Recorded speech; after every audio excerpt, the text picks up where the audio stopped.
just as actions speak louder than words, so fast registration speak louder than some of the criticism that we've heard. So you mentioned Hungary as a country that registered already.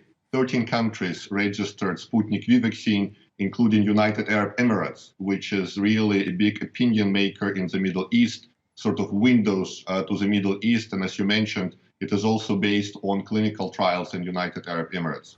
So we expect imminent approvals in Mexico, in Pakistan, in Paraguay, and those approvals are coming. And all of these approvals are based on phase 3 data.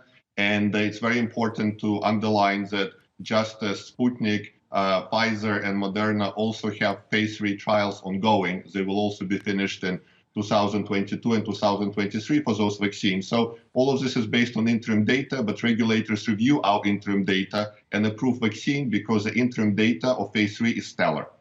Kirill, it's Dan here in Dubai, and I wanted to ask you about what's happening on the ground in Russia right now. President Biden has instructed his Director of National Intelligence to provide an assessment of the Kremlin's role in the poisoning of opposition leader Alexei Navalny. Actually, the State Department was out with a statement just a couple of days ago saying, "We urge Russia to fully cooperate with the international community's investigation into that poisoning and also credibly explain the use of a chemical weapon on its soil." Can you respond to that? Well, again, we don't want to make vaccine political. I think it's very important that vaccine protects both,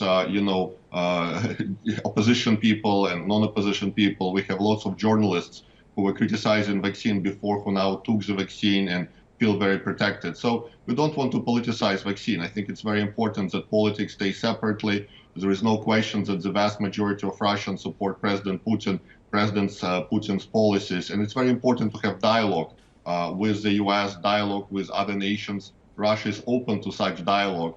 And I think this dialogue is in the interest of the whole world.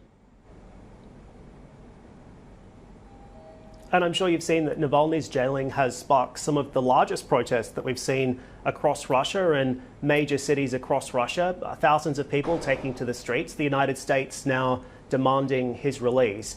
Are you concerned, Kirill, from your perspective, that this is indeed distracting and the threat of fresh sanctions distracting from the good progress that you have been making on the vaccine execution and rollout? Well, no, I think vaccine registration and rollout is going very well, and vaccine is delivered successfully to Russian regions.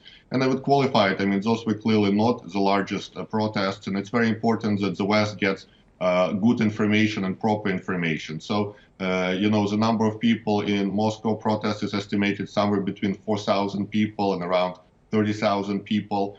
And of course, there are people who are disagreeing with policies, just as there are people disagreeing in the US and Europe. We see lots of COVID protests. And I think government needs to listen to all of the voices and, of course, take them into account. But I think vaccine is really one of the uniting projects, really showing that Russia has great science, really showing that Russia has one of the best vaccines in the world. And we are working to protect our people. And we want politics to be far and beyond vaccines. And this is very important because we need to have unifying forces in the world, not just dividing forces in the world.